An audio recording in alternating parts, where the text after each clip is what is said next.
Well, here's another story that was sent to me with this story. Sometimes parents can offer some good advice and insight, especially if you take decisive action. Hello, everyone. I am 27 and my wife is 28. It pains me to share my story. But I want to bring my story to light to show you how love can blind you. My wife and I started dating in high school. High school sweethearts, did the prom thing, and then got married shortly after we graduated. I realize now getting married so young was a mistake. She didn't wait long to start cheating on me. I joined the army and was stationed overseas while my wife went to college to become a nurse.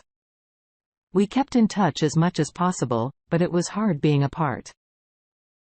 We both agreed that when I got back from my deployment, we would start trying for a family. Everything was going great. We were so in love until I noticed when I tried to call her at our designated chat times, she wasn't available when I would ask her about it. She would always have a reasonable explanation. So I didn't think too much about it. I just figured she was with her friends, but it still bothered me. I came home on leave and we decided to take a trip to the beach. When we were at the beach, I noticed she wasn't as affectionate as I remember.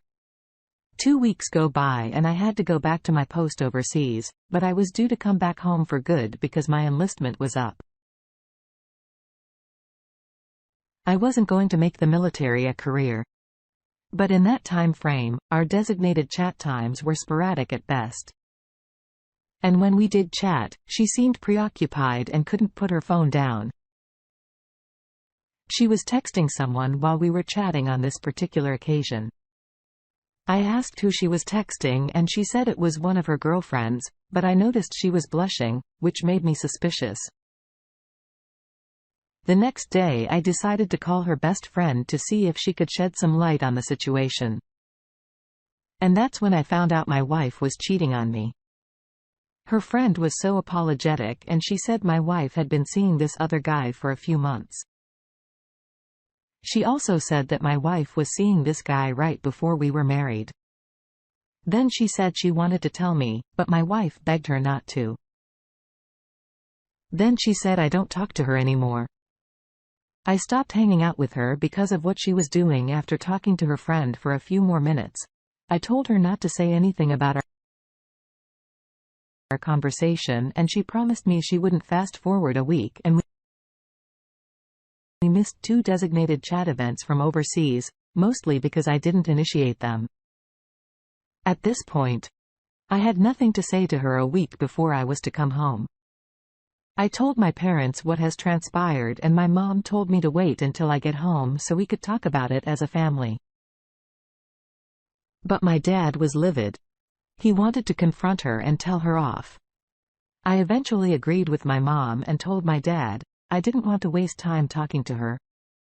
I told my parents. I haven't told my wife what date I was coming home. My wife works at the hospital and as far as I know she is working at 7 a.m. to 7 p.m. shift. So I figured I would fly in the early morning and drive to our house, which is only about an hour away from the airport. I would go to the house, get my things and move back in with my parents until I can get on my feet. We don't own the house and our release was up in just a few weeks. I told my parents my plan and my dad said he would be at the airport to pick me up, take me to the house and get my things.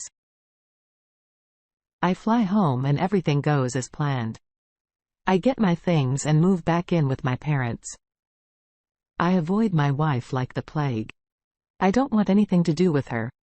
I told my parents I need to call a lawyer and get the divorce process started. My parents agreed and they were heartbroken that she could cheat on me so easily. And after just 1 year, my parents agreed to help with retaining the attorney. We reside in the great state of California. And I was told that California is not kind to men in divorce. So I was bracing for the worst. I met with the attorney and he told me since we don't own any property and we don't have any kids, the divorce should be pretty quick and simple and I should be able to get it done in about 6 months. The attorney also said California is a no-fault divorce state, meaning it doesn't matter who cheated, the divorce will be granted. I was relieved to hear that, and I told my parents what the attorney said. While this is all taking place, I make a call to my wife's friend, the one that does not hang out with her anymore, and told her I have filed for divorce and I was just curious about what my wife has been up to. She told me my wife is still seeing this guy, and rumor has it that she might be pregnant with this child. I asked, how did she know this? And she said that she still talks to some of her friends that hang out with her.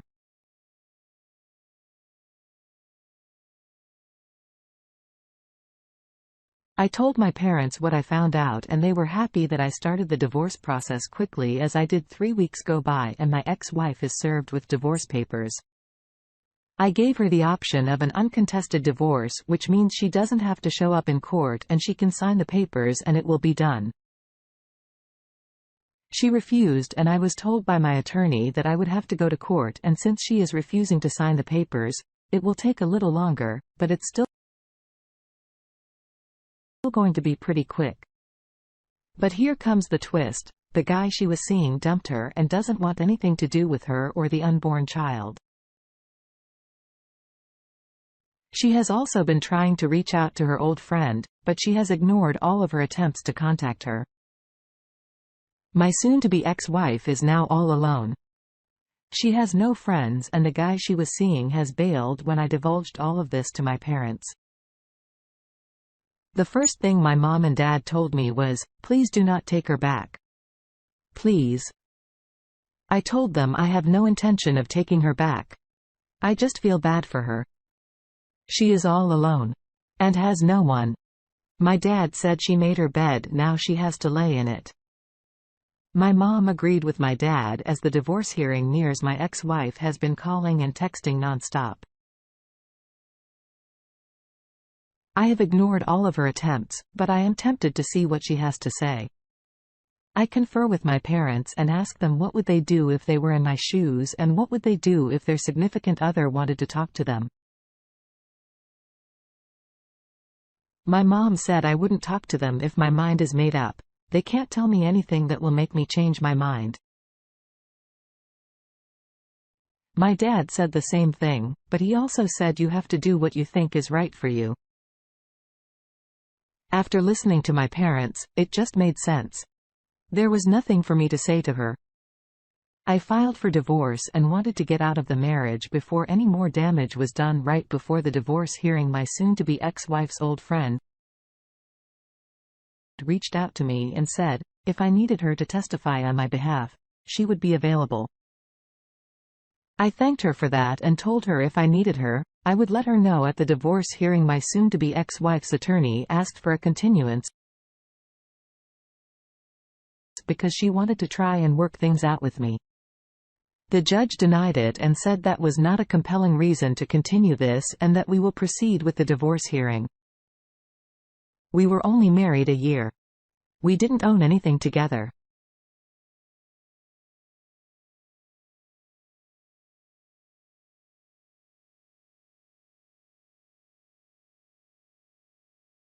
We had separate bank accounts and we were living apart. All things my attorney brought up, and he also said that his client had information that my soon-to-be ex-wife was cheating, impossibly pregnant by another man. Needless to say, the judge granted the divorce and signed the papers. I was happy with the outcome. My ex-wife showed up pregnant and I wanted out and fast. I felt bad for her, but I knew it was the best thing for me and I had to do what was best for me. As I left the courtroom, my soon-to-be ex-wife's old friend was waiting for me. She told me that she would have been there sooner, but she left work as soon as she could. I told her I didn't need her and thanked her for showing up. She said, I know, but I wanted to be here for you. I thanked her again and we went our separate ways. A few weeks later, I get a text from my ex-wife asking me to meet her for coffee. I didn't respond. But as time went on, she didn't give up. I eventually get a job working in a power company, making good money, and I start getting back on my feet. putting money away so I can get my own place. I come home from work and my ex-wife is sitting on my parents' doorstep. When I asked her what she is doing there, she said she wanted to talk. I told her I had nothing to say to her and that she needed to leave. She started crying and said she was sorry for everything and begged me to forgive her. I said, "Look, I forgive you, but we are not getting back together. So you are wasting your time. Please leave." She tried to hug me, but I stepped back and put my hands up. She eventually left and I haven't seen or heard from her since. I'm glad I decided to divorce her when I did, because a few weeks after she left, I found out that